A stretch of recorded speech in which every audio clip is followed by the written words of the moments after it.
Hello bachcho, let's read the question. The question says which one provide the evidence for the occurrence of the competition in nature? A. Resource partitioning. B. Competitive release. C. MacArthur experiment. D. All of the above. Question में हमें बोला गया है कि इनमें से कौन सा एक एविडेंस प्रोवाइड करता है for the occurrence of competition in nature. इस क्वेश्चन में हमारा की कॉन्सेप्ट होगा कॉम्पिटिशन. कंपटीशन है एक तरीके का population interaction. It is a type of population interaction. ये ऐसा पॉपुलेशन इंटरैक्शन होता है जिसमें वन पार्टिसिपेटिंग स्पीशीज को तो बेनिफिट होता है लेकिन दूसरी पार्टिसिपेटिंग स्पीशीज को हार्म होता है. कंपटीशन अकर कर सकता है with in the member of same species, यानी कि ये इंट्रा स्पेसिफिक भी हो सकता है या फिर ये अकर हो सकता है between the members of different species, which means it can be inter specific. Organisms usually compete करते हैं for the same resources. And अगर बात करें evidence of competition in nature, evidence of occurrence of competition in nature, तो ये evidence कहाँ से आया था हमें? It was by competitive release.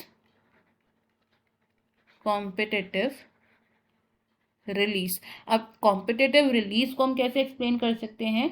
Competitive release ये डिस्क्राइब करता है कि एक स्पीशीज जो स्मॉलर जोग्राफिकल एरिया तक रिस्ट्रिक्ट होती है with the removal of superior species, जो इंफीरियर स्पीशीज थी वो अपना एरिया एक्सपैंड करती है. तो species restricted to smaller geographical area expands its geographical range with the removal of the superior species. अब ऐसा क्यों हो रहा है? बिकॉज सुपीरियर स्पीशीज को जब रिमूव किया जाएगा तो जो दूसरी इंफीरियर स्पीशीज थी उसके लिए रिसोर्सेज अबंडेंटली प्रेजेंट होंगे, जिसकी वजह से वो अपना रेंज एक्सपैंड कर पाएगा. और अगर बात करें रिसोर्स पार्टीशनिंग की,